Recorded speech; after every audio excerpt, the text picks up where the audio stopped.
je sais plus faire, quoi. Revit, ça n'existait pas encore. Ah non, ça n'existait pas, on faisait pas de BIM et tout, c'est une catastrophe.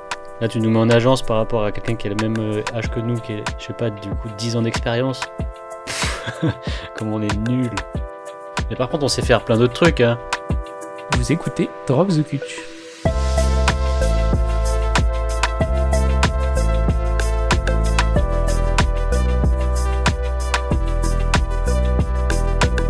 Eh bien bonjour et bienvenue dans Drop the Kutch, le podcast qui part à la rencontre des diplômés en architecture exerçant désormais dans un autre domaine. Et aujourd'hui j'ai le plaisir d'être avec Cédric Bouteiller et Julien Abitbol, membres du groupe MPL, pour parler de carrière musicale. Salut vous deux.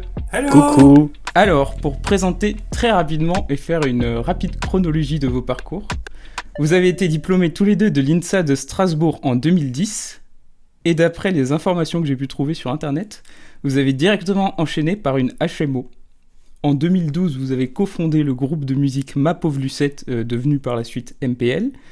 Et en 2021, 2 albums et de multiples concerts plus tard, la musique est désormais votre unique activité. Sur scène, Julien, tu es guitariste, et toi, Cédric, la voix principale du groupe. C'est exact. Tout est correct. Incroyable. Bravo. Impeccable. J'ai fait mon travail.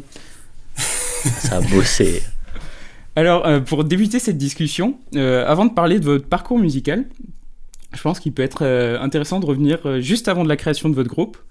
Et vous faisiez alors partie d'un jeune collectif strasbourgeois, nommé Collectif ETC, qui existe toujours d'ailleurs, mais maintenant à Marseille.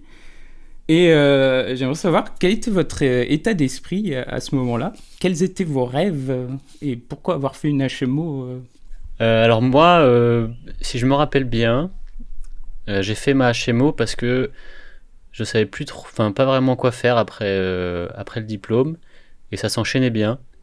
En fait, à l'INSA, ils faisaient la HMO 3 mois de cours, puis après 6 mois d'activité où on voulait, avec des étapes condensées de 3 jours par mois ou quelque chose comme ça. Donc en fait, moi j'ai enchaîné directement, et je crois que Ced aussi, mais tu feras ton détail hein, sur tes raisons. Ouais, non, mais on a fait pareil. Ouais, on a enchaîné, on est resté dans la coloc. En gros, c'était plus simple d'enchaîner.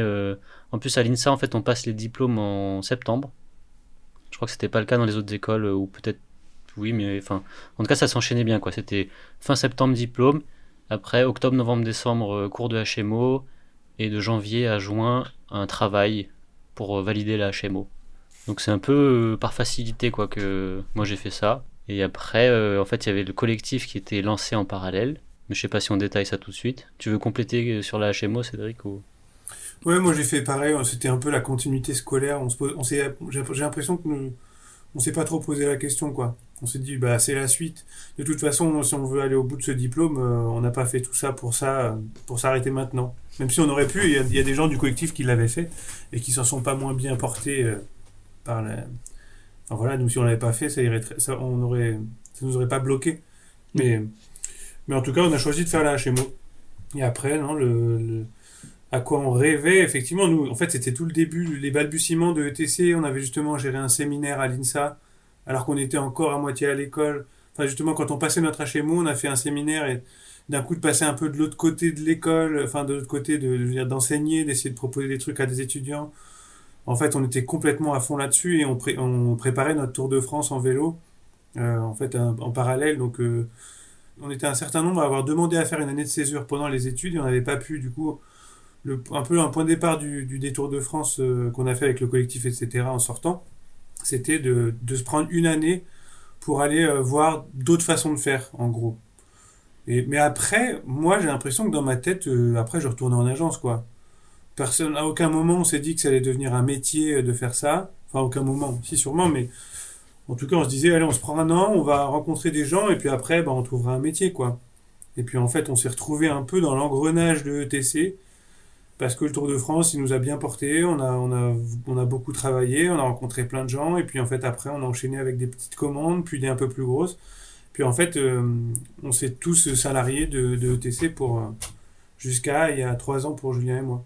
Ouais, vous n'êtes jamais retourné en agence, du coup? Bah non. Non, c'est notre seule expérience... Mais vraiment, enfin, tu vois, après, dans ETC, il y avait des gens qui avaient mal vécu l'agence, vraiment, et qui en étaient partis en disant, j'y retournerai pas. Nous, avec Julien, en vrai, on a kiffé, Et puis moi vraiment j'étais persuadé qu'après j'allais revenir à un format de travail classique. Du coup c'est juste vraiment c'est ETC qui a été un espèce de délire entre amis au début, qui est devenu un peu sérieux avec le Tour de France où on s'est dit allez on se prend un an pour faire un projet qui claque et un truc où où on va au bout de nos rêves.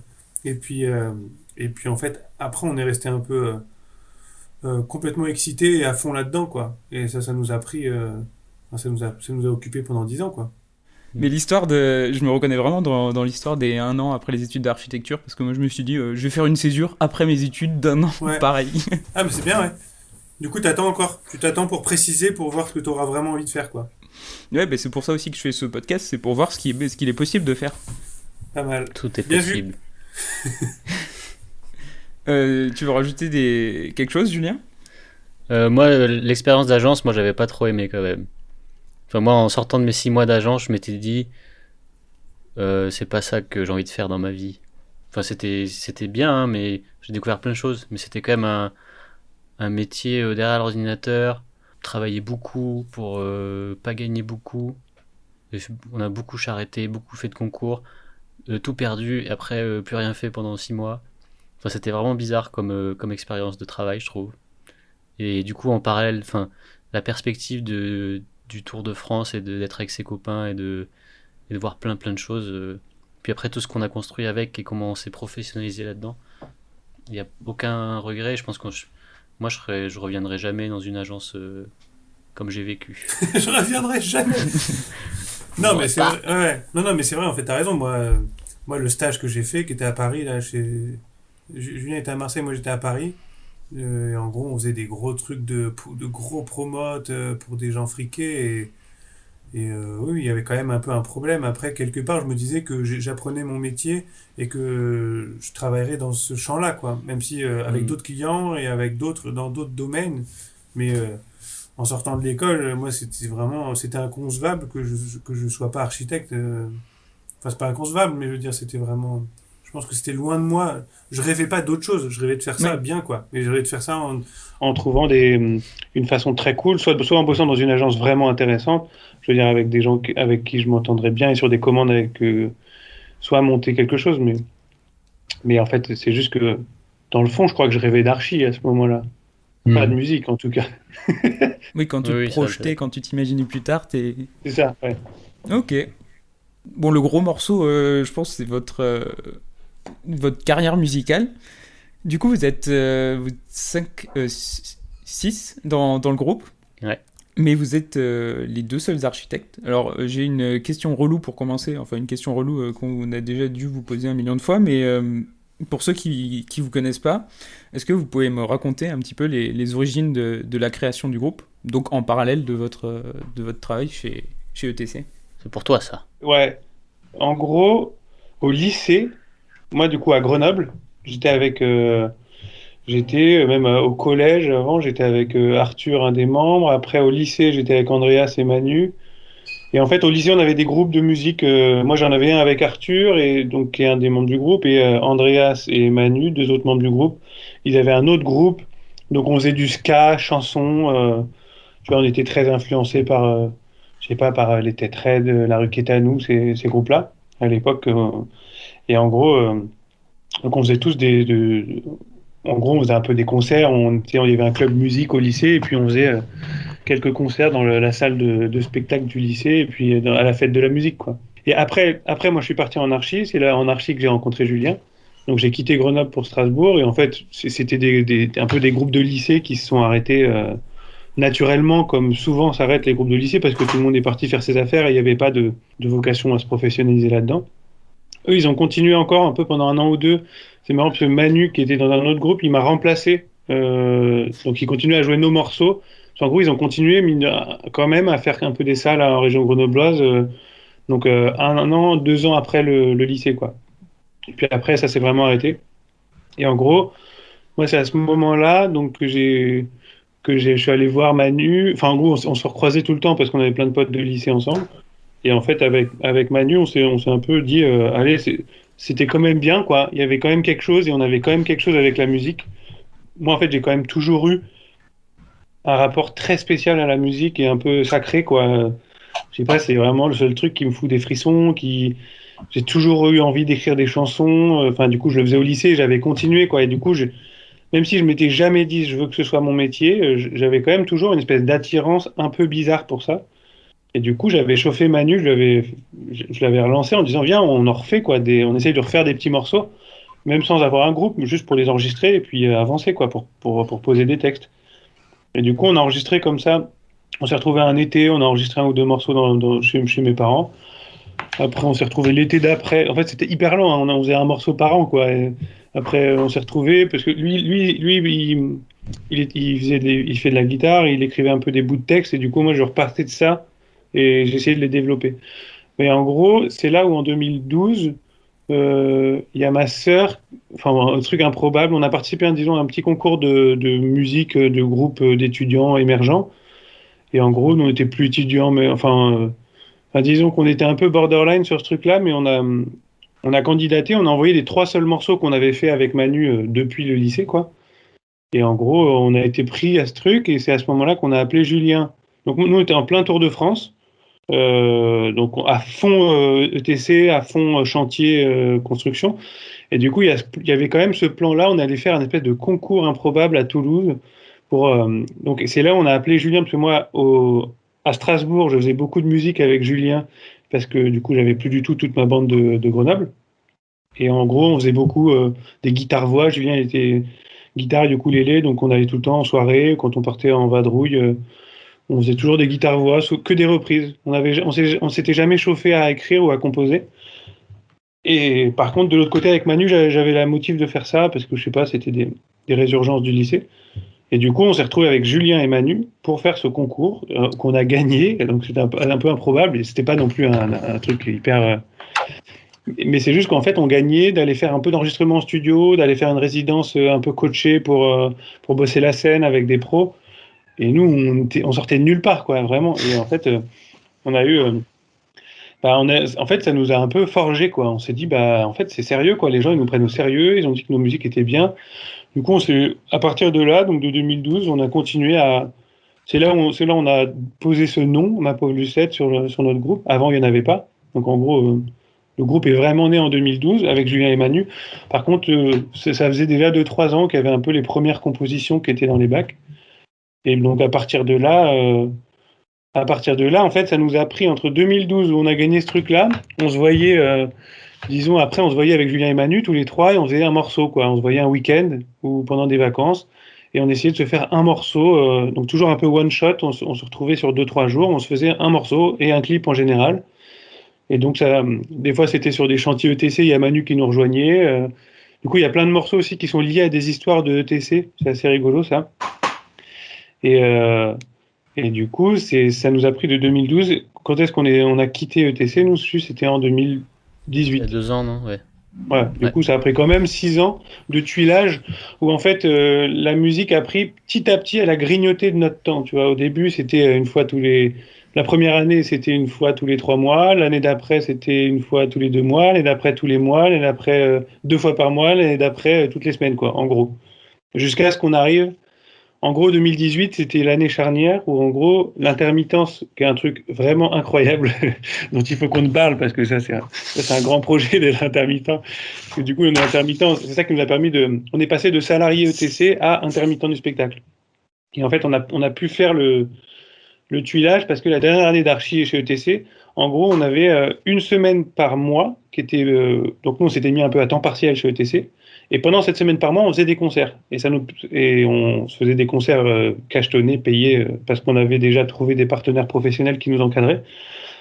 Ça s'improvise pas, quoi. Parce qu'on avait déjà 6 ans aussi d'expérience de musique, discrète, mais grandissante. Et du coup, bon, c'est un peu compliqué, mon truc, mais en gros, c'est juste ça nous a permis de faire le saut en disant, vas-y, en fait, on quitte ETC, mais on a déjà un nouveau travail qui est déjà un peu stabilisé, quoi. En intermittent, on touche un SMIC, on touchait pareil que chez ETC, quoi.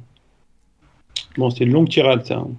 Non, mais ça, en fait, j'avais prévu cette question pour bien plus tard, c'était de savoir à quel moment vous étiez passé d'architecte à musicien professionnellement. Ah Mais du oui, coup, c'est là la question, c'était. c'était les origines du groupe, mais Et du coup, il peut y avoir la version de Julien, c'est rigolo aussi. Parce qu'il avait des groupes aussi, lui, à l'INSA, il avait un groupe à l'INSA et tout. J'avais un groupe à l'INSA, ouais. Les Insatisfied. Qui joue au gala. Yeah. Hein, au gala, exactement. On a fait une super prestation au gala, en chemise et tout. Non, mais c'était très complet, hein, ce que t'as dit. Moi, je suis plutôt raccord. Hein. Après, moi, mes débuts à la musique, moi, j'avais pas de groupe au lycée, on faisait pas trop de compos. Du coup, j'avais pas cet élan-là de faire ça. Et donc, c'est pour ça que c'était plus avec Manu et tout que ça s'est fait, c'était bien. Ouais, t'as fait quand même beaucoup de musique, t'avais fait un vrai apprentissage, mais c'est ça qui est marrant, c'est que les Ouais, écoles de musique, elles t'apprennent pas à monter un projet musical, elles t'apprennent à, ouais, elles t'apprends la t'apprennent à jouer. technique, Ouais. Vous êtes tous les jouer, deux passés puis. par un conservatoire, une école de musique, jeune? Ouais, école de musique. Ced, il a fait du sax, Ouais, beaucoup de et peut-être saxo. autre chose. La flûte à bec. Moi, j'ai fait flûte à bec et après, j'ai fait guitare. Ah, Comme t'as fait papa. de la flûte avec? Ouais. Incroyable, je savais pas. Moi, je voulais faire de la trompette. Et puis, on m'a dit non, t'es trop jeune, t'as pas les dents. T'as pas les dents de Ah, loup. t'avais pas encore de dents à l'époque. Ouais, il fallait les dents de lait. Il fallait les dents de loup, j'avais que les dents de lait. Hmm. Et donc, j'ai dû faire de la flûte à bec. C'était nul. Un destin brisé. Ouais, c'est clair. Là, je serais trompettiste dans les plus grands concerts du monde. Oh, Mais en fait, ma question suivante, c'est le métier de musicien en soi. En fait, est-ce que vous pourriez un petit peu développer ce que c'est?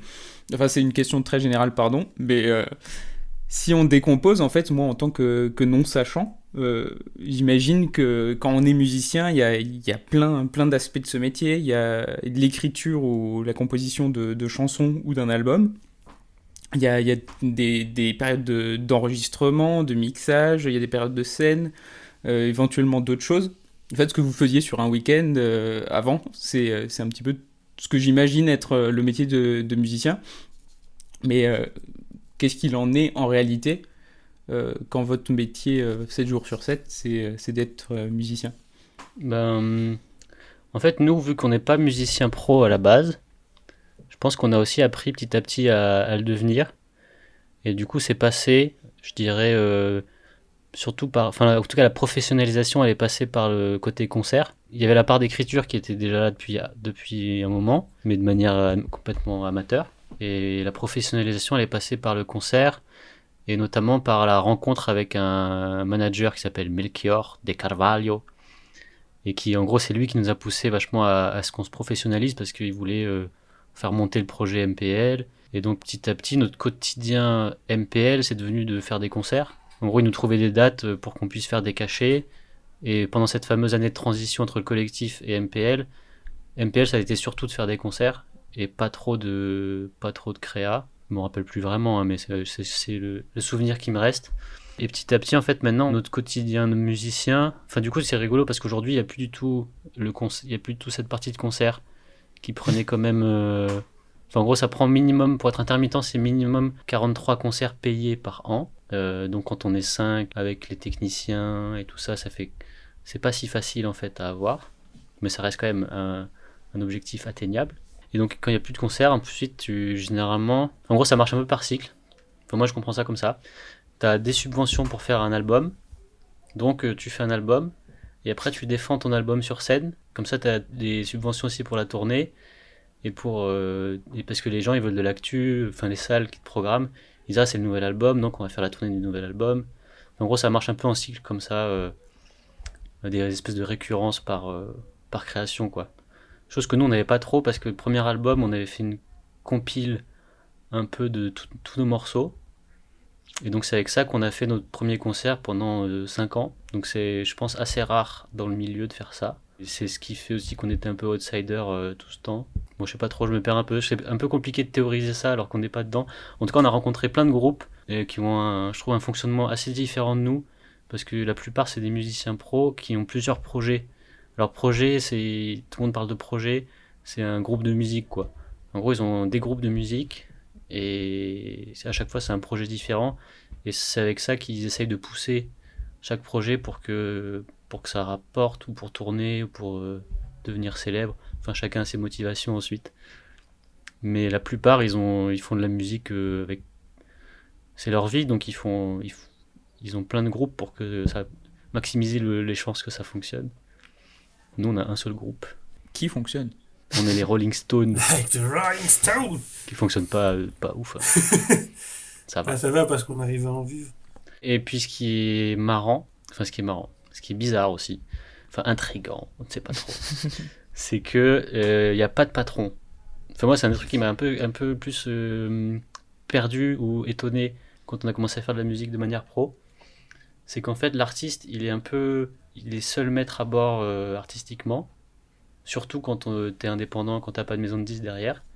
Du coup nous on n'a pas vraiment de patron quoi, ou de cahier des charges à remplir. Plus t'es libre dans ce que tu fais, mieux c'est quoi, entre guillemets. Du coup, t'es un peu livré à toi-même quoi. J'ai beaucoup de respect pour les artistes qui sont tout seuls. Je sais pas comment ils font pour se lever le matin. Ouais, bah, vous bossez en groupe du coup. Et est-ce que tout le monde Ouais. fait un peu de tout dans le groupe? Petit à petit, on s'est construit un peu des rôles. À la base, on est plutôt centré sur nos instruments respectifs. Donc guitare, deux guitares, une basse et Cédric la voix. Et en fait, après, la voix, c'est du coup vachement lié à l'écriture. Donc Cédric, il écrit et il écrit de plus en plus. Et je pense maintenant on peut dire que c'est lui qui écrit 95% des textes.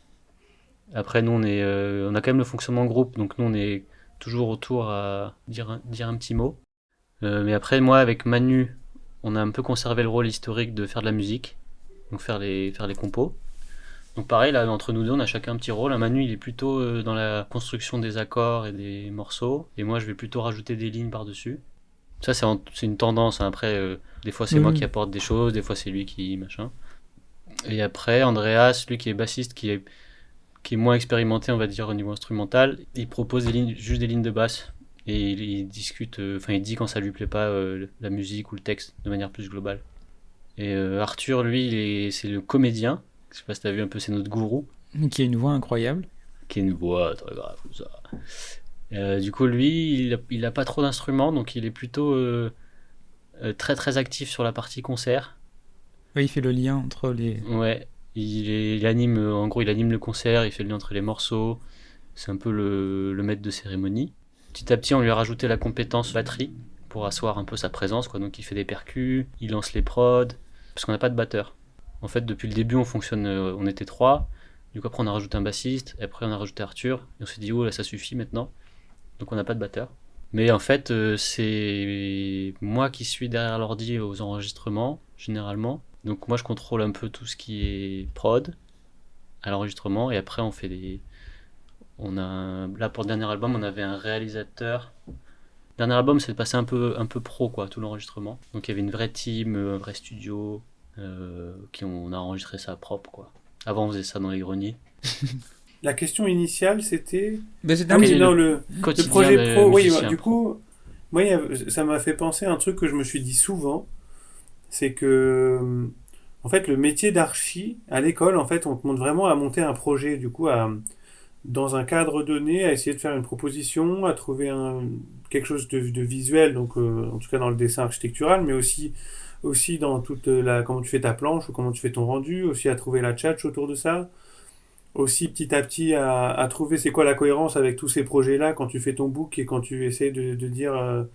Et en fait, c'est exactement la même chose que faire de la musique, tu vois, parce qu'en fait, dans le fond, un morceau, c'est un projet d'étudiant sur papier, du coup, c'est juste que le dessin, c'est de la musique, mais en fait, c'est autour d'un sujet que tu t'es donné, d'essayer de faire une proposition, quoi. Et puis elle est jamais parfaite, elle est toujours un peu bizarre, mais tu le fais au mieux que tu peux, et puis au fur et à mesure tu progresses. Enfin, et du coup, moi j'ai vraiment l'impression que cette espèce de culture du projet que tu apprends à l'école, en fait après tu peux la décliner sur n'importe quoi, et typiquement sur un groupe de musique, ça marche. En fait, c'est ce on l'a décliné sur le ETC d'abord. C'est en fait ETC, ça nous a fait une grosse école pour monter MPL. Je pense que si on avait monté MPL tout de suite, on serait tombé dans énormément d'écueils qu'on a connus avec ETC. Enfin, et du coup, ETC, on était nombreux, mais sauf il y a eu tout ça, quoi. Il y a eu tout ce truc-là de choisir un nom, de faire un chapelet de projets qui doivent être cohérents et qui créent une nouvelle identité. Et du coup, chaque projet, tu peux éventuellement chaque projet, c'est une possibilité d'innover et de changer, mais aussi tu retombes toujours un petit peu dans un truc que tu as déjà fait. Enfin, c'est des questions que tu as, peu importe le projet que tu te montres, quoi. Si tu fais du design, si tu fais de la pâtisserie ou si tu fais de. Enfin, j'imagine que. Mais par contre, en archi, j'ai l'impression on nous apprend un peu tous les outils, que ce soit l'argumentaire oral, l'argumentaire visuel, gérer un peu les. C'est con, mais nous, même aujourd'hui, ça nous sert encore à fond de savoir gérer Photoshop, de pouvoir faire un visuel en 2 secondes et de pouvoir faire un bandeau sur Facebook avec nos dates, quoi. Il y a des artistes, il y a des musiciens qui sont très bons techniquement, mais en fait, qui sont incapables de faire un site web, incapables des visuels, incapables de faire du clip. Tu vois, nous, c'est pareil, de faire du montage vidéo, en vrai, quand tu as fait du Photoshop, machin, en fait, enfin, quand tu as tout bouffé les logiciels d'archi, ben, en fait, en 2 secondes, tu peux faire du Premiere et tu peux faire des petits clips simples. Mais parce que tu sais tenir un appareil photo, tu sais tenir une caméra, tu as une notion de cadrage, tu as une notion de scénarisation. Enfin, en fait, moi, j'ai l'impression globalement qu'on a tout appris à l'école et qu'après, après, on a juste eu à, en fait, on avait les outils et après, là, on a fait de la musique parce que nous, on s'est retrouvés autour de ça. Mais moi, j'ai l'impression que demain, si je veux faire de la pâtisserie, ben, en fait, je me servirai des mêmes outils, mais que je devrais à l'archi, en fait. Enfin, quelque part, je me fais souvent cette réflexion-là, quoi. C'est vrai. Du coup, pour monter un projet musical, il faut énormément de compétences que tu apprends plus en archi qu'en école de musique, en fait. Et nous, on n'est pas des bons musiciens, on n'est pas des grands musiciens, tu vois. Moi, je considère vraiment ça. Ça, après, c'est subjectif, tu vois, mais il n'y en a aucun de nous qui est une brute technique, et en fait, on a notre talent, entre guillemets, ce qui fait que notre groupe, il marche. C'est plutôt notre détermination professionnelle, mais voilà, on était capable de créer des visuels, de créer des clips, d'être persévérant, d'être cohérent dans quelque chose, même si c'est toujours relatif et que nous, un jour sur deux, on a l'impression que tout ce qu'on a fait, c'est de la merde. Mais ça, c'est un truc relatif à tout artiste et à tout créateur, en fait. Peu importe ce que tu crées, il y a un moment où tu aurais envie de jeter une partie tout ce que tu as déjà fait, tu vois. Mais Je voudrais juste réagir sur un truc que tu as dit, Julien. C'est, Oui. Oh non, tu as dit que qu'est-ce j'ai Cédric dit s'occupait beaucoup des textes et vous des compositions. Comment ça s'imbrique les deux quand vous écrivez un morceau quel est le point de départ? C'est les textes, la composition ou c'est Cédric qui fredonne quelque chose sur son dictaphone de 10 minutes? seulement 10 minutes. En vrai, j'ai l'impression qu'on Ouais. commence à avoir un peu fait tout dans tous les sens. Un grand fait tout. Non, c'est quand même comme au début, on se retrouvait toujours ensemble. En général, on partait de rien, ou souvent il y avait Manu qui avait un début de ligne de guitare, quoi, une grille harmonique, et après qu'il a calé avec Julien. Et après, moi, en général, c'est quand même sur une boucle de musique existante que je commençais à poser les.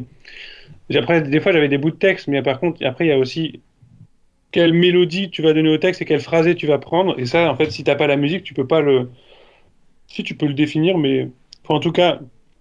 Disons qu'historiquement, il y avait plutôt, enfin historiquement, c'est pas le bon mot, mais à la base, il y avait plutôt la musique puis le texte, et que là, on commence comme on en fait beaucoup, on prend le truc toujours un peu par un bout différent. Des fois, il y a des trucs qui partent de Julien, il y a même des trucs qui partent de moi. Des fois, moi, je joue 3 accords au piano et ça suffit pour trouver un phrasé, une mélodie, et après, eux, ils reprennent la prod. Des fois, c'est eux aussi qui trouvent la mélodie vocale, parce que moi, je vais chanter d'une telle façon, ils disent, ah non, mais là, ce serait cool que tu fasses plutôt nanana, nanana, parce qu'en fait, dans le fond, la façon dont moi je vais chanter, c'est plus de la musique que du texte. Et du coup, ça c'est en fait, c'est juste il y a des espaces de porosité entre eux, leur lecture et moi, enfin, leur approche musicale et moi, mon approche texte, quoi. Du coup, en fait, on le fait quand même un peu à la longue dans tous les sens. Moi, je pense que c'est vrai. Enfin, du coup, après là, dernièrement, c'est plutôt toutes des initiatives un peu. Je sais qu'avant, il y avait des temps où on avait déjà composé ensemble, quoi. Tu sais, qu'on se retrouvait, bah, quand on faisait historiquement, quand on faisait les week-ends à la Luce et tout ça, enfin, quand on se retrouvait un week-end, toi, t'avais juste une idée et on composait le texte et la musique dans les 2 jours. Mais t'avais juste l'idée ou un début de texte, quoi.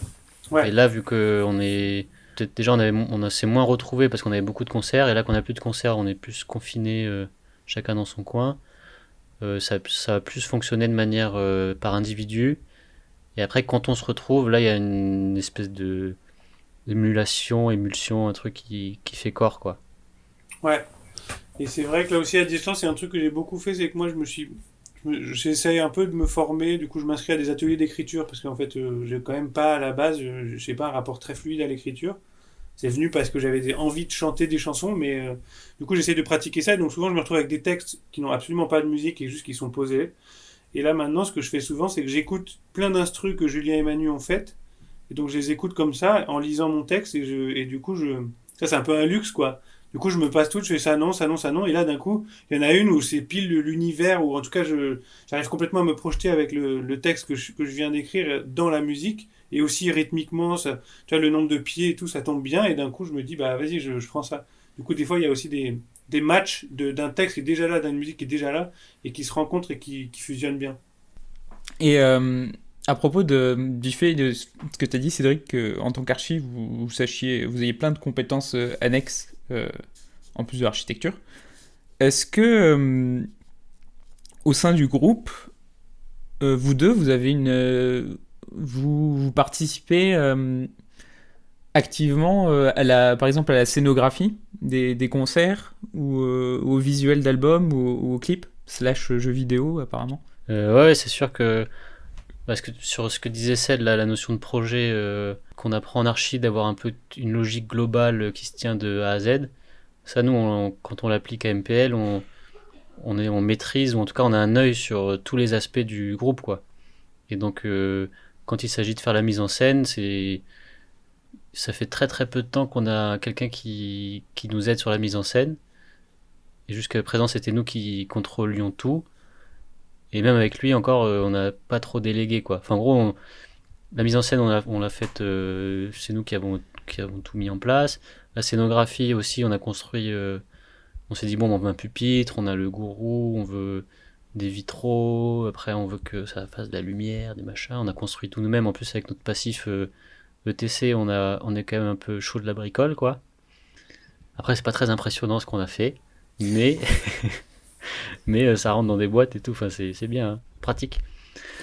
On réussit à être en autogestion aujourd'hui grâce à nos compétences et notre capacité à mener un projet à bien. Et ça va de gérer la compta, l'admin, répondre aux mails, créer le contenu visuel, créer le merch, euh, la gestion collective des caractères de chacun. C'est très vaste. Ouais, il y a aussi typiquement pour les visuels, tu disais, c'est aussi d'être capable de déléguer, mais aussi Mm. d'être capable de parler à un graphiste ou à une graphiste et de lui dire, en fait, nous, on aimerait bien un truc comme ci, comme ça, et puis d'être capable, quand tu reçois quelque chose, de dire, bah, ce serait bien que ce soit un peu plus dans cette direction, ou après de réussir à récupérer les typos et les trucs pour après être autonome, pour pas redemander à chaque fois de. Du coup, enfin, une fois de plus, ouais, c'est quand même des outils. Et après, moi, je voulais rajouter à ce que dit juste, c'est qu'il y a, pour moi, on dit culture de projet, mais en fait, je pense que dans plein d'autres domaines, on dirait juste un esprit entrepreneurial, tu vois. En fait, Mm. c'est un truc un peu un gros mot, tu vois, mais dans le fond, c'est ça, c'est d'être capable de dire, ah ouais, on n'a pas de scéno. Pendant 4 ans, on n'avait pas de scéno sur scène. On s'est dit, ça serait cool d'avoir une scéno, machin, comment on peut la financer? Bah, en fait, on peut pas. Du coup, et en fait, on a demandé à nos tourneurs, machin, mais en fait, c'est impossible. Et de trouver un scénographe qui va nous faire un truc qui correspond à ce dont on a besoin, c'est hyper dur, quoi. On en a rencontré un peu, mais du coup, à un moment, on s'est dit, bah vas-y, on se prend un week-end, on va faire notre truc, et puis on se fait notre pupitre. Les costumes, c'est pareil. Et petit à petit aussi, quand tu commences à toi-même avoir fait le truc et à plafonner, bah, tu deviens vachement plus à même de dialoguer avec des pros et à des gens dont c'est le métier, parce qu'en fait, nous, à la base, quand tu commences un projet, tu es obligé de tout faire, et plus ça devient carré, plus tu commences à sous-traiter des morceaux à des vrais pros, et tu te rends compte que c'est extraordinaire. Enfin, nous, il commence à y avoir un énorme nombre de parties de ce qu'on faisait au tout début qu'on a maintenant, qui est basé sur des agents, des collaborateurs. Mais c'est hyper kiffant. Mais c'est aussi, tu es capable de bosser avec ces gens-là parce qu'au début, tu l'as bricolé toi. Et qu'à un moment, tu as été capable de dire, bon, bah là, en fait, je vois bien que je le fais mal. Ou alors qu'il y a quelqu'un qui a toqué à la porte en disant, si vous voulez, je peux vous aider à faire ça parce que je vois bien que vous le faites qu'à moitié. Et ça, c'est aussi un truc qu'on t'apprend pas à l'école. Et en fait, c'est ça qui fait aussi que tu as énormément d'artistes et en musique. Moi, j'ai l'impression qu'on en connaît plein. Des artistes qui sont hyper forts, qui ont une poésie, qui ont une capacité à faire des choses, mais en fait qui savent pas se vendre, qui savent pas travailler avec des gens, qui vont se braquer tout de suite parce que le visuel qu'ils ont reçu ça leur plaît pas, qui vont être à fleur de peau sur tout et qui n'ont absolument pas un esprit entrepreneurial.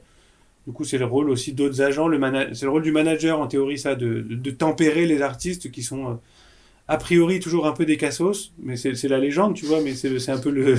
Non, mais en fait, non, mais des auto-saboteurs, tu vois. En plus, tu vois, les artistes, quand t'as toujours l'impression que ce que t'as fait, c'est nul, que machin, et en fait, du coup, d'être toujours dans l'autodestruction, l'auto-sabotage de ce que t'as fait, et de dire, maintenant, mais en fait, je vais complètement tout changer de projet, je vais tout arrêter.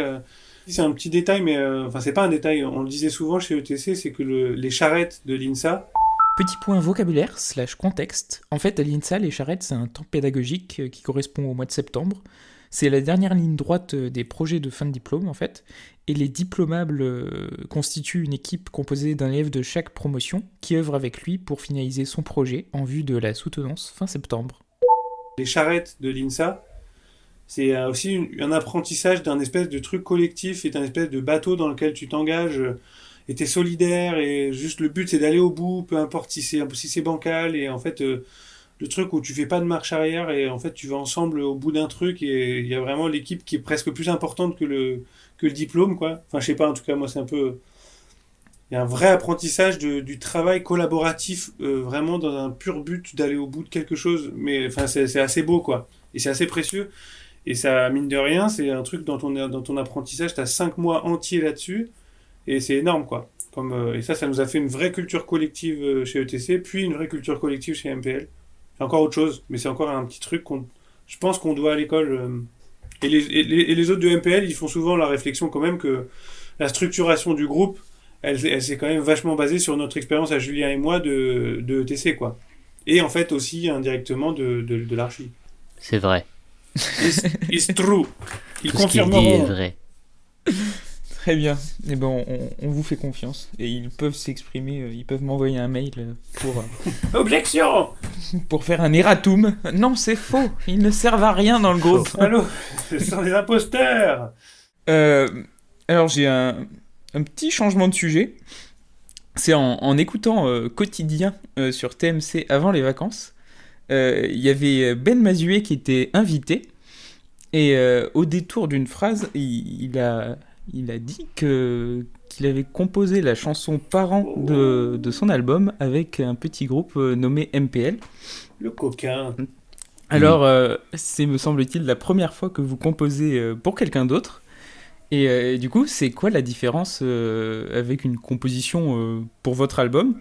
Et comment enfin, pas comment il vous a contacté, j'imagine par téléphone, mais plutôt, Non. est-ce qu'il vous a donné une sorte de cahier des charges, un programme, ou alors les thématiques de la piste d'avant et d'après dans l'album? Ou alors il a dit carte blanche, faites ce que vous savez faire et impressionnez-moi.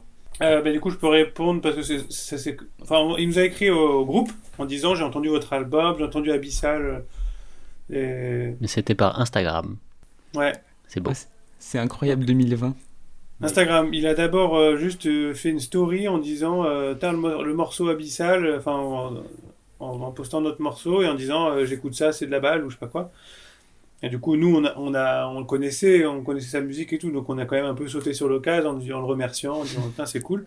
Et puis en fait, quelques mois après, il nous a refait un message en disant putain, en fait, l'album il cartonne, c'est vraiment bien ce que vous avez fait. Et je sais plus, il disait moi, je suis en train de bosser sur mon album, si ça vous dit qu'on essaie de bosser ensemble sur un ou des morceaux, c'est cool. Du coup, il y a eu quelques échanges comme ça où nous, tu vois, on l'a flatté, on lui a dit bah merci, c'est vraiment cool que. Enfin, c'est vrai, nous on était hyper flattés que tu es quand même, il est quand même dans un niveau de développement de projet musical plusieurs crans au-dessus de nous, quoi. Et du coup, et moi j'étais à Paris à ce moment-là, donc je lui ai dit si tu veux, on peut se voir, quoi. Donc on s'est vu une fois. Et lui il m'a fait écouter quelques bribes de morceaux qui étaient encore en création. Et après il m'a fait une liste. C'est marrant, quoi, mais en fait c'était du coup j'étais vraiment dans les méandres de son album. Et en gros, tu vois, il a dit, ouais, j'aime. Du coup, il avait un espèce de bloc-notes où il avait des morceaux qu'il aimerait bien écrire, mais il sait pas trop par où attraper la chose. Il y a des morceaux qui viennent tout seuls et des morceaux, des fois, où on dit, j'aimerais bien faire un morceau sur cette thématique, mais je sais pas trop comment l'attaquer. Et donc, il y avait plein de thématiques, dont celle des.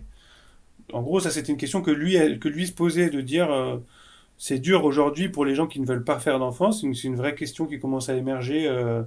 Et lui, il a des amis dans ce cas-là, et en fait, c'est dur à vivre, c'est dur à apporter. On te renvoie tout le temps au fait que ce serait beaucoup plus évident et logique que t'en fasses et tout ça. Moi, je connais des gens qui sont dans cette logique-là, et moi, il se trouve qu'à ce moment-là, ma copine était enceinte, donc j'allais devenir papa. Et donc, parmi les différents sujets, celui-là, il m'a plu, parce que je me suis dit, tiens, c'est l'occasion d'écrire là-dessus.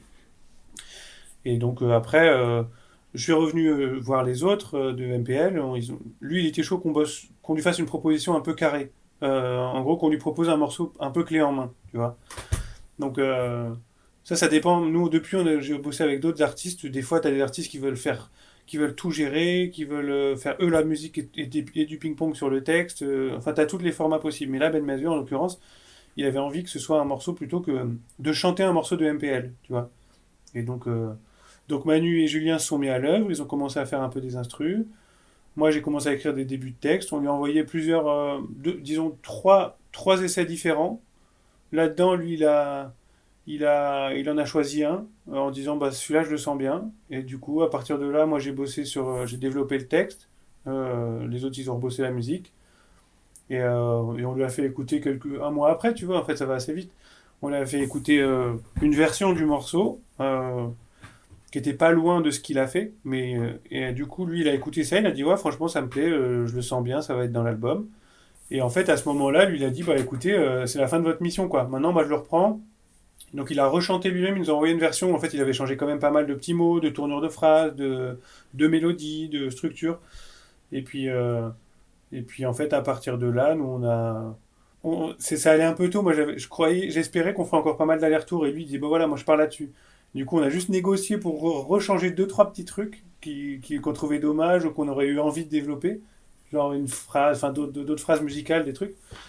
Et puis voilà, après, il a repris le truc, et il a géré. On n'a plus eu de nouvelles pendant plusieurs mois, jusqu'à quelques jours avant la sortie de l'album, où il nous a envoyé le truc enregistré, enfin tout nickel, quoi, la version def du truc, en disant voilà, merci les gars. Et puis après, il a été hyper fair play parce il en a parlé aux médias, il en a parlé dans son album, enfin dans sa pochette. On est cité partout, alors qu'on aurait pu être un peu ghostwriter. J'ai parlé anglais, je me suis un petit peu égaré, excusez-moi. C'était pendant le confinement 1, je me rappelle. C'est vrai, ça tombait bien. Ça vous a occupé? Tout à fait, ça nous a occupé. Et d'ailleurs, enfin non, c'est débile comme question, je vais pas vous demander comment ça vous affecte le confinement, mais le deuxième album, vous l'avez sorti en 2019, c'est ça? Donc c'était avant le confinement. En fait, on a fait une pré-sortie. On a fait un Kiss Kiss Bang Bang crowdfunding. C'est de l'anglais, ça. En juin. C'est incroyable, c'est un podcast bilingue. Yeah, in June 2019. Non, oui, en juin 2019. Et après, on a sorti l'album. On a commencé à sortir des titres en septembre, octobre, novembre. Et l'album est sorti vraiment en janvier 2020. Du coup, on a quand même réussi à faire une petite sortie et une tournée d'albums de janvier à mars, jusqu'à se faire confiner le 14 mars, alors que le 13 on jouait à Brest.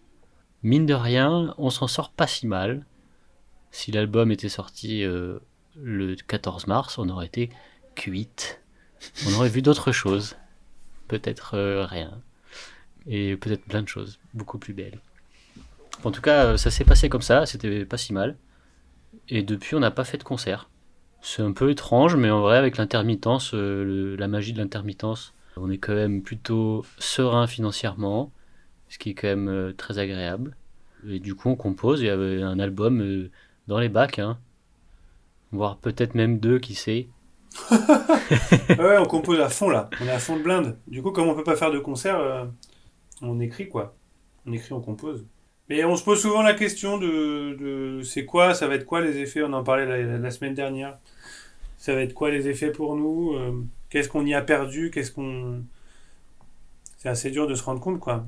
Parce qu'en fait, il y a un premier réflexe aussi qui est de se dire ouah, trop bien, on peut rester chez nous tranquille, on est payé, et puis on peut bosser au calme. Parce qu'en fait, les concerts, c'est quand même un gros engagement physique et moral, quoi. Parce que tu t'exposes, il y a des gens qui sont. Enfin, tu vois, il y a toujours un stress. Est-ce qu'il y aura des gens? Est-ce qu'il y a trop de gens? Est-ce que t'as plein de potes à voir parce que t'es sur la route, donc tu connais des gens. Enfin, c'est un truc, et puis tu dors peu, et tu fais la fête, et donc tu rentres, t'es capoute.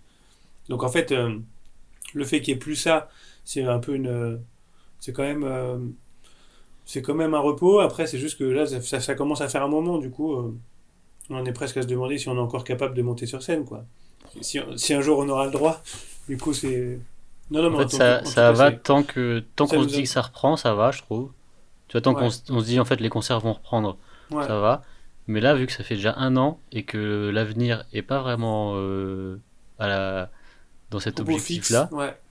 je sais pas, on commence à... Enfin, en tout cas, moi, je commence à me dire comment on envisage le truc, quoi. Est-ce qu'il n'y a pas un truc à inventer ou on ne sait pas. Des On s'est concerts par retrouvé. Zoom. Ouais, Frauder la ouais, ça c'est loi. possible. Moi, je suis On plutôt a, on, faire des on a concerts depuis. clandestins. Pardon, vas-y. Non, je disais que j'étais plutôt team clandé, dans les caves. Concert pirate. Non, après, d'écrire pour des gens, du coup, ça, c'est un métier d'avenir. Donc, en tout cas, avec Jules, on est sur quelques plans, là. En fait, après, quand tu perces un peu le milieu, que tu commences à rencontrer des gens, il y a des pistes, quoi. Il y a quelques branches auxquelles s'accrocher. Donc, on essaye de proposer des textes et des morceaux à des restas ou à des gens dans le milieu de la musique. C'est assez marrant. Ou à des potes aussi. Enfin, il y a un peu tous les niveaux, quoi. Et Mais du bon. coup, là, Julien, il a proposé un morceau pour l'album de Jennifer. Moi, j'ai proposé un morceau pour l'album de Céline Dion. Après, ils seront pas pris, tu vois, mais ça occupe, quoi. C'est vrai. Mais voilà, c'est. Mais ça tient, on est accroché à cette branche par un tout petit fil, en un fil de bave, je dirais même. Non, mais en fait, nous, on y croit à notre groupe. Il nous a fait tourner et nous fait manger, là. Et encore, c'est le début. En fait, c'est aussi un truc de persévérance, quoi. Genre, on voit typiquement Ben Mesvé. Si tu regardes sa carrière, en fait, là où on en est, c'est lui il y a 5 ans, tu vois. Si tu regardes en termes de chiffres, de nombre de concerts, de volume de vente d'albums et tout, du coup, il y a vraiment un truc, c'est de l'endurance. Il faut pas être trop pressé. Et nous, en gros, c'est comme ça, c'est un espèce de. Le petit truc qu'on est en train de construire et il faut juste pas trop être impatient et persévérer. En fait, nous, on voit déjà à chaque fois, tu vois, là, sur le dernier album, on a eu plein de retours, plein de rencontres incroyables. Et du coup, ça continue, quoi. Et en fait, on se dit en fait, on n'a pas de plafond, quoi. Je veux dire, on peut. On s'est jamais dit, tiens, là, on se heurte à quelque chose, même si on est indépendant et tout. Ça, c'est vraiment génial. On dépend de personne et en fait, personne nous empêche de faire de la musique. Les seules barrières qu'on a, c'est celles qu'on se met nous. Et ça, c'est quand même vraiment excitant. Et on a quand même un espèce de petit matelas cool avec l'intermittence qui nous permet de pas flipper et de pas flipper sur est-ce que demain je vais croûter, quoi. Chose qui était dure dans ETC par exemple parce que on n'était pas à demain, on n'était pas à est-ce que demain je vais croûter, mais régulièrement t'as un projet qui tombe à l'eau quand t'es archi ou quand t'es ETC, c'était quand même c'est pas du tout pareil parce que c'était il y a plus de projets plus petits qu'un archi, mais mais en fait des fois typiquement le confinement, bam, ça peut mettre un gros creux dans plein de trucs. Et du coup, c'est fragile le TC. Si tu as un projet qui tombe à l'eau, ben en fait, pendant 3 mois, ça va être ric-rac. Et ça nous est arrivé plusieurs fois dans l'histoire du collectif de devoir bah, baisser des salaires ou mettre des gens à temps partiel. Et là, quelque part, c'est pour ça que je dis l'intermittence, c'est vraiment béni parce qu'on n'est pas. Là, nous, on n'est pas du tout stressé par ça. On a d'autres questions, ça pose d'autres questions, mais c'est des problèmes de riches. Euh, je pense qu'il y a déjà pas mal de sujets que j'ai abordés. Ça fait presque 1 heure qu'on parle. Du coup, jamais je pourrais aborder tous les sujets possibles avec vous. Et du coup, il y a une question que je pose un petit peu à tout le monde qui est utile pour les étudiants. Enfin, c'est une question que j'aime bien. C'est si vous vous rencontriez plus jeune, donc pendant vos études ou avant le lycée, ou je sais pas, plus jeune et que vous rencontrez vous du passé qui est stressé, qui a des doutes sur l'architecture, etc. Qu'est-ce que vous lui diriez? Et est-ce que cette personne serait-elle admirative de ce que vous êtes aujourd'hui et rassurée? Ah, je serais choqué, moi. Ses cheveux, mon Dieu. De voir papa avec des cheveux longs musiciens, là, je ferais un AVC, je pense.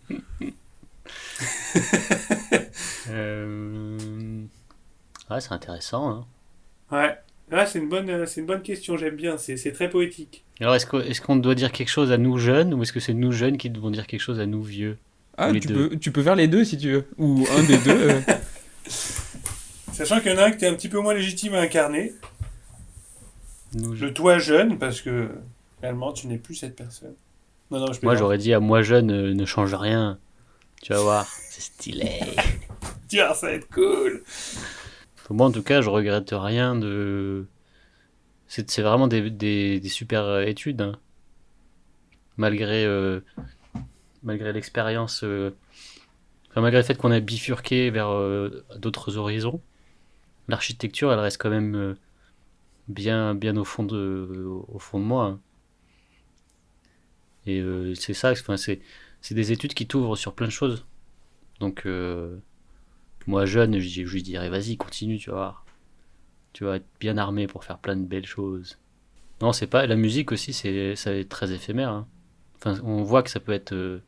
Là, ça marche, mais en même temps, ça se trouve dans. Enfin, je sais pas si on se projette vraiment vieux dans la musique. Je pense que les exemples qu'on a, c'est soit des gens que je sais pas. Je vais peut-être dire des saloperies. Des, des, des gens qui. Soit c'est ceux qui ont vraiment fait une belle carrière qui sont encore là. Soit il y en a qui s'accrochent et tu te dis, bah, franchement, il vaudrait mieux que t'arrêtes, hein. Regarde-toi. C'est fini, Jean-Jacques Goldman, arrête maintenant. Il a compris. Jean-Jacques Goldman a compris, tu vois. Ouais, moi je dirais, bah, il y a ce truc-là, c'est vraiment, hésite pas à faire tes trucs, quoi. Avec les gens qui te sont proches ou les gens que tu sens bien, quoi. Et en gros, écoute ton flair et en fait, j'ai l'impression que tous les trucs cool qu'on a fait depuis, alors on a toujours été ensemble avec Julien sur tous les rebonds depuis l'école d'archi, dans tous les projets. La Mais, team, le grand binôme. mais du coup, il y a ce truc, ouais, en gros, fais-toi confiance. N'hésite pas à sortir des sentiers battus. Mais enfin, j'ai pas l'impression qu'on se mettait trop de barrières là-dessus. Mais enfin, du coup, tu vois, j'ai l'impression que j'enfoncerais une porte ouverte en disant ça à mon moi d'il y a 10 ans. Mais parce que j'avais pas envie d'aller dans des sentiers battus. Il y a un truc que je me suis dit plusieurs fois récemment, c'est que un peu par facilité, j'ai fait que des trucs avec des mecs. Et je crois que je lui dirais, essaye de faire des trucs avec des filles aussi. Parce que je sais pas, en fait, j'avais une facilité, moi, pour monter des projets avec des gars. Et du coup, ETC, au début, il y avait 10 gars, 2 filles, et puis après, elles sont parties. Et puis après, ça s'est un peu féminisé parce on a essayé aussi d'ouvrir ça.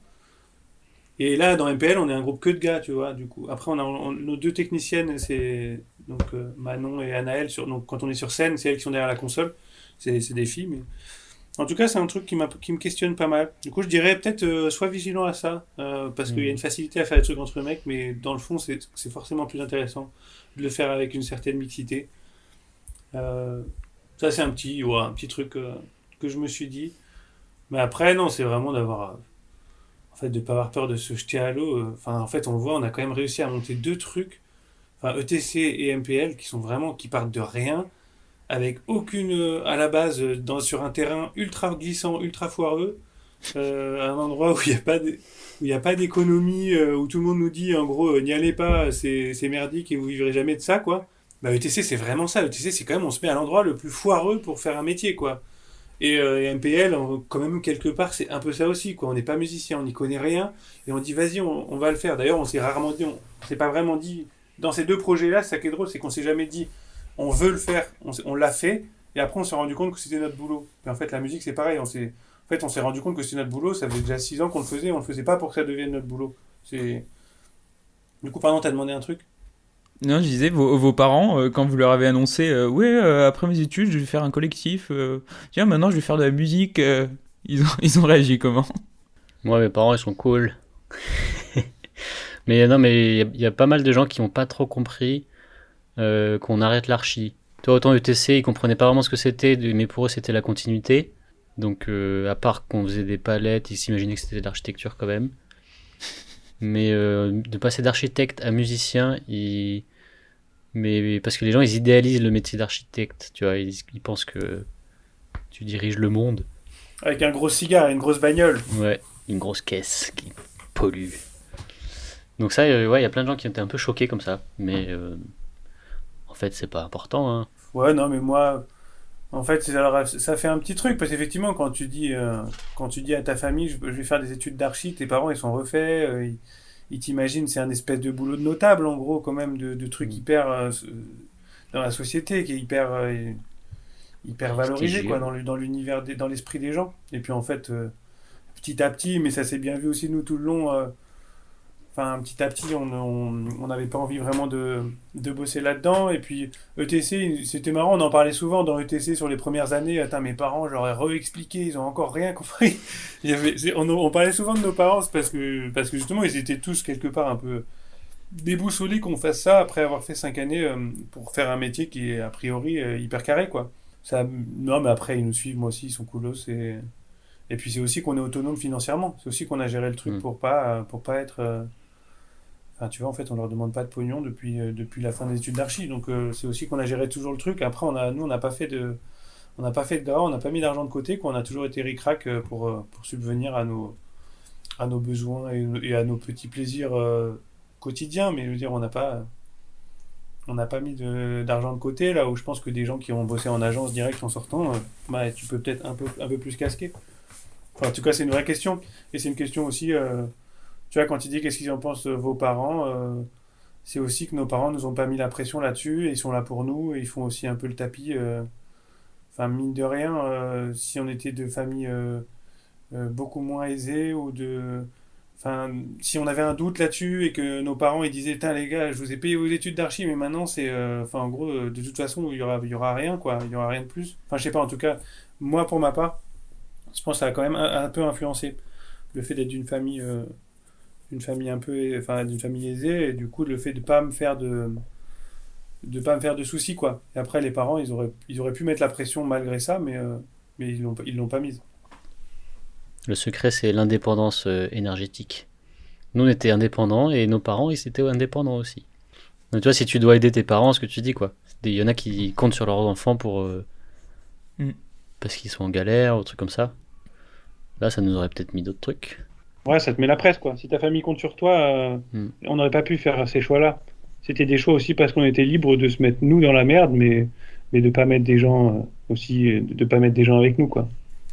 Enfin, dans la merde, c'est une façon de parler, mais en tout cas dans des réalités économiques très, très rudes et assez inconcevables pour beaucoup de gens. Le début de ETC, pendant 2-3 ans, en fait, on était au chômage de notre. Enfin, on était au RSA, en gros, quoi. Stylé. Le temps de monter la chose, tant que ça se tienne. Chez Pôle emploi, comme maintenant. Et ouais, on avait le même employeur. Retour à la case Pôle emploi. Très bien. Ben, merci pour cette question qui est un petit peu divaguée, mais c'est pas grave. Avant de terminer, est-ce que dans le futur, donc on a appris donc un troisième album en préparation, un album pour Céline Dion, un pour Jennifer, Un morceau. Rempli de bave. rempli de bave, qui tient un filet de bave, Ouais, le filet. et il faut pas tirer trop vite dessus, il faut laisser le temps aux choses. Exactement. Est-ce qu'il y a, vous envisagez de retourner un jour vers l'architecture, j'imagine Julien non, et Moi je sais pas trop. Non, je pense pas à vrai dire. Mais Alors, par contre, pas loin, j'en sais rien. Souvent pour rigoler, on se pose la question si on devait arrêter la musique, qu'est-ce qu'on ferait? moi, j'avais fait un Et, peu d'archi parce que j'ai acheté un appart. Ça compte, ça, non? ouais, mais en vrai, d'être, Ouais. J'ai fait tu du vois, SketchUp et d'acheter tout. quelque chose, de le retaper, de le revendre ou d'en louer une partie, en fait, en soi, d'être archi, ça t'aide à fond pour ça. Non, c'est pas la réponse. Mais en tout cas, non, je pense que je retournerai pas en agence. Mais de toute façon, on sait plus faire en vrai. Ça fait 10 ans que. Oui, c'est surtout Déjà ça sur le le TC, truc. on était dans une sacrée déformation parce qu'on faisait plus que du SketchUp et moi je sais plus faire, quoi. Revit, ça Je pense existait que pas encore. Ah non, ça existait pas, on faisait pas de BIM et tout, c'est une catastrophe. Moi, Vu je suis vu incompétent, notre tu vois, dans âge, une agence aujourd'hui, ils me disent ouais. fais ça, je rigole, tu vois, je peux plus rien faire. C'est Vu grave, l'âge, c'est vu très l'âge très qu'on a, grave. on n'est pas du tout rentable dans le système Ouais. économique. Là, tu nous mets en agence par rapport à quelqu'un qui a le même âge que nous, qui est, je sais pas, du coup, 10 ans d'expérience. Comme on est nul. Mais par Non, contre, mais on on est sait faire plein d'autres catastrophique, on est trucs. moins Hein. bon qu'un diplômé, tu vois. Enfin, je veux dire, je Moins dis pas bon, que je les pense diplômés sont pas, pas bons, mais c'est juste qu'en fait, on a vraiment aucune expérience. Après, on peut avoir un ouais. peu, peut-être, un peu en stratégie, tu vois, en logique, mais ça sert à rien. Quand tu Patron, je rentres en pense. agence, Patron. quand tu es salarié en agence, c'est pas pour faire ça, quoi. Moi, je veux être direct patron d'agence. Ça, je pense que je Oui, peux faire. voilà. Mais Pourquoi pas? t'as ta HMO, tu peux. Ouais. Tu peux fonder ton agence. Après, est-ce que Oui. économiquement ça va être rentable? Je ne sais pas, mais tu peux. Ouais. Non. Non, mais on est De toute façon, largué ça prend niveau. toujours des années à stabiliser, quoi. Ouais. Tout ce qu'il faut apprendre pour être archi, moi je vois bien ce qu'il faut faire et j'y suis pas, hein. Donc j'y retournerai pas comme ça. En tout cas, pas sur des projets de maîtrise d'œuvre publique, ça c'est impossible. Trop technique. Après, peut-être des petits projets pour des particuliers un jour, peut-être, tu vois. Une rénovation Petite de extension. maison. Petite véranda. Petite Garde-corps. véranda pour ma tata. Garde-corps de couleur bleu ciel. Peut-être. Est-ce qu'il y a un sujet que vous voudriez aborder, un sujet bonus avant de terminer, que j'ai oublié? Le sujet bonus. Cool, j'ai une chanson exclusive de MPL maintenant. Ouais, exact. Non, je me suis dit, c'est quand même rigolo, il y a quand même pas mal de chansons de MPL qui sont influencées quand même par l'archi aussi, qu'à l'échelle d'un morceau. Mais il y en a qui ont été faites dans le cadre de projets ETC, et il y en a qui ont été faites quand même vachement influencées par les questions archi, quoi. Mais ça, c'est rigolo. En tout cas, de dire que ça nous influence aussi dans ce qu'on fait, au-delà des outils de travail et compagnie. Mine de rien, nous, ça nous a façonné 4-5 ans de notre vie avec toute une culture d'histoire de l'art, d'archi, visuel, d'outils et de discussion. Et du coup, en fait, ça façonne aussi ton esprit et c'est une façon de voir le monde et la ville, quoi. Du coup, c'est un de nos sujets, la ville, dans MPL. Et du coup, c'est la ville à travers un œil d'archi, quoi. Et ça, je trouve ça assez drôle et je me le suis souvent fait comme réflexion. Alors, je sais pas si dans ta manière de jouer de la guitare, ça se traduit, Julien, Si, si. mais en tout cas, sur les textes, c'est un vrai sujet, l'archi. C'est marrant, quoi, d'essayer d'y faire référence régulièrement. J'ai toujours des projets de texte autour de ça. Bah, C'est les vrai. archis vous écoutent beaucoup. En tout cas, l'INSA, encore là aujourd'hui en séminaire, il y avait tout votre album qui passait en boucle. Excellent, ça fait plaisir. C'est bien. On avait dédicacé une affiche à des étudiants de l'INSA qui nous avaient dit mettez une dédicace pour que ce soit dans les ateliers. On avait dédicacé une affiche vraiment pour s'adresser aux étudiants dans les ateliers, Au mais je sais peuple pas si elle est insatien. arrivée. Ouais, Ouais, ça devait être nul ce qu'on avait écrit. je l'ai pas vu, je pense que les gens vous l'as ont pas vu. menti, Ouais. ils voulaient juste une dédicace. Il l'a piqué. Volé. Ils l'ont pris pour chez eux. Ils ont bien vu. Mais bah, du coup, merci. Enfin, je suis super content d'avoir discuté avec vous. Merci Ouais, beaucoup moi aussi. d'avoir accepté cette invitation.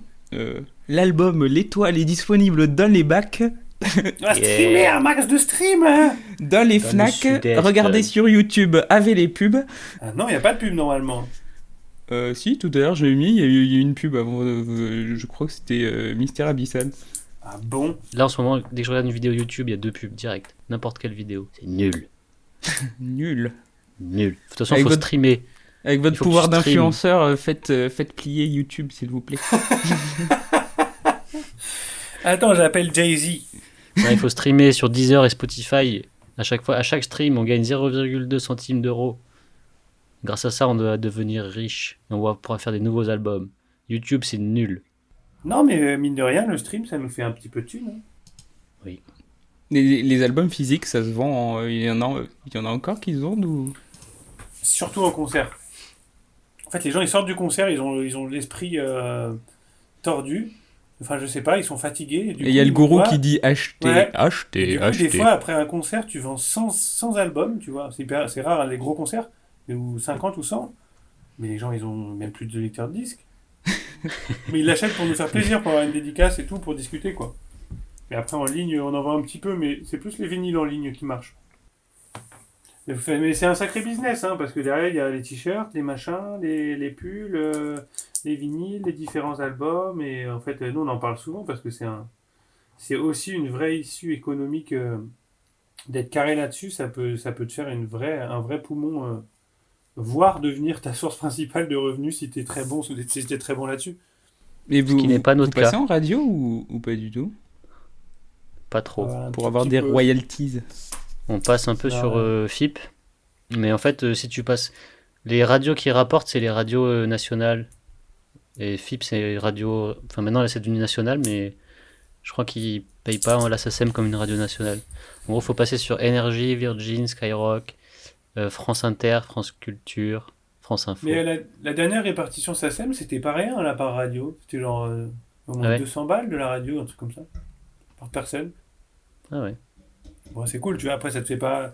En fait, ce qui est marrant en musique quand t'as le projet, c'est que du coup t'as plein de sources parallèles de revenus qui viennent petit à petit gonfler ton statut d'intermittent. Donc, pour le moment, nous, on est un peu au début, mais si t'as plein d'albums qui streament, si t'as plein de trucs un peu partout, t'as plein de... Typiquement, ça fait un petit peu de sous qui tombent de temps en temps, tu sais pas pourquoi. C'est pour des trucs qui sont sortis il y a longtemps. Mais c'est plutôt les plateformes qui nous font des sous sur les droits d'auteur. Ok, bah bon, ça va. Et les concerts. Et les concerts. En fait, c'est concerts, plateforme et un peu de radio. Parce qu'on est nos propres producteurs. Ouais. Sinon, ce serait le label qui toucherait cet argent-là. Ouais. Comme on est notre propre label, on récupère cet argent-là qu'on a investi en fait avant. On a payé pour. En gros, on est en train de se rembourser sur ce qu'on a sorti. Ah, c'est du business. Après, c'est un gros business. Ah, ça part en bise. Ouais. Vous Là, me on va direz pas si vous voulez couper toutes ces parties qui parlent d'argent ou pas. Bah ouais, mais non, nous on s'en fout justement. Moi, En je fait, trouve ça intéressant, mais. Ouais, ouais. Non, c'est hyper intéressant et c'est justement, je trouve, c'est un truc qui fait peur aux gens qui veulent se lancer, alors qu'en fait, il faut vraiment prendre le truc à bras le corps, quoi. Si tu commences à être pudique là-dessus ou à. Et... C'est marrant, j'entendais Iseult, là, une chanteuse vraiment cool du moment, là, qui est au Victoire de la musique.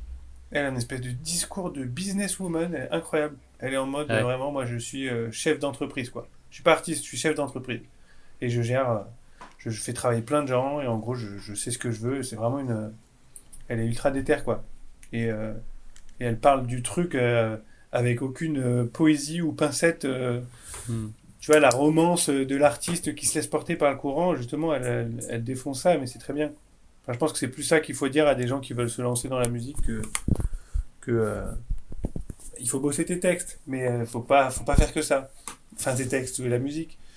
Et il faut aussi et surtout être bon à côté, quoi. C'est la Startup Nation. Ouais. Ouais, mais ça a toujours été comme ça, à vrai dire. Faut être autonome. Ouais, faut être autonome. Sinon, tu te fais manger par les plus gros poissons. Ou écrabouillé par les grandes chaussures. Oui. On est tous des chewing-gums d'une grande chaussure. On est tous le chewing-gum d'une grande chaussure. Retenu par un petit filet de bave. Ça va être la citation. Je mets toujours un extrait du truc avant de commencer le podcast. Ce sera l'extrait que je vais mettre. On finira tous sous une chaussure. Non, c'est pas ça. Non. Ne dit-on pas. Ne dit-on pas. Une chaussure à son pied, chaque chewing-gum a une chaussure à son pied. Et les filets de bave seront bien gardés. Et ben voilà. Et du coup, ça te fait un début de chanson, là, Julien. Maintenant, figure-toi je vais t'accompagner pour la suite. J'ai pas mal de textes en cours. Ah, excellent. Bon, tu peux nous laisser maintenant, Sam. On doit parler affaires avec Julien. Bon, ben ça, en tout cas, c'était cool et je trouve ça très cool qu'un étudiant se pose ces questions-là et fasse en sorte de les partager. J'aurais aimé avoir ce podcast à l'école. Mais c'est vraiment ce que tout le monde me dit. C'est fou. Ouais. Et du coup, je suis content de faire ce podcast. Et des fois, je reçois des messages de ouah, c'est trop bien, je me reconnais tellement en elle, etc. Et ça me fait hyper plaisir parce que moi, à la base, j'ai fait ça aussi parce que je me posais des questions. Donc voilà. Moi, ça répond aux miennes et si ça répond à celles des autres, tant mieux. C'est trop bien. Continue comme ça, tu vas monter une boîte de podcasters. Ouais, sur Deezer. Sur Deezer. Ça tombe bien, il paraît que tu as des connaissances dans le biz chez Deezer. Écoutez, je suis un petit peu dans le réseau, moi. Ça aussi. Mais en tout cas, merci beaucoup. Thank you. Et, Thank you. Et on va pouvoir se quitter. Et je pourrais mettre un extrait de vos musiques si vous voulez. Ou alors, si j'ai pas les droits, je ferai une cover a cappella à la bouche. Ah, c'est intéressant ça. Non, mais aucun souci pour utiliser la musique. Hein. Oui.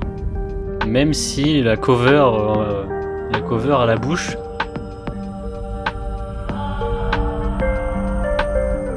Tout le monde a déjà entendu des histoires sur les trous d'eau insondables. Chez nous, une rumeur disait qu'à quelques milles de la côte, il y avait une faille très profonde. Un jour, le commandant Cousteau en personne était venu.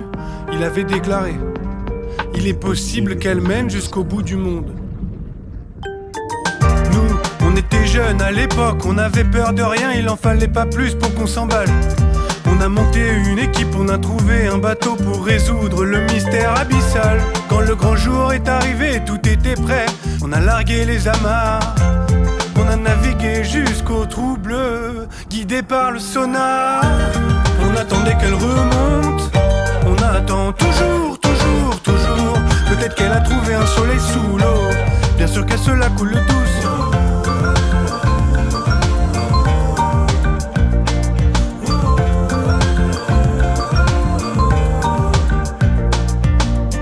L'un de nous serait désigné au dé pour la plongée.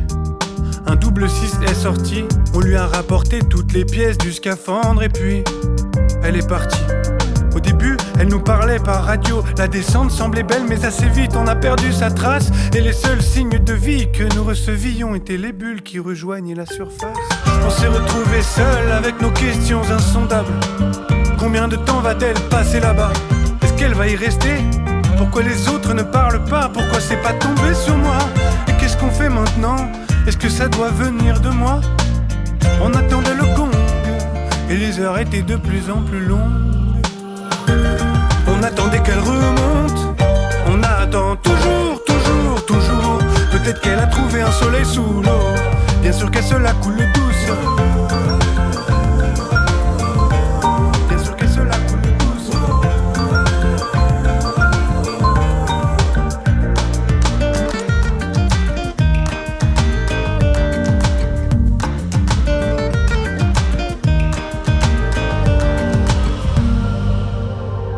De l'eau a coulé sous les pontons et le temps a repris son cours. On a romancé un peu, c'est vrai, mais le souvenir de cette expédition nous poursuivra toujours. On voulait faire un peu de place au mystère et aux aventures. Qui veut voyager loin ménage ses blessures. Et on y repense parfois quand il arrive que l'un de nous décroche et se retrouve arraché loin quand on le croyait proche. Quand l'un de nous disparaît sous la surface pour quelque temps, qu'il perd pied aux confiances, on repense à ces bulles qui venaient troubler le silence. On attendait qu'elle remonte, on attend toujours, toujours, toujours. Peut-être qu'elle a trouvé un soleil sous l'eau, bien sûr qu'elle se la coule douce.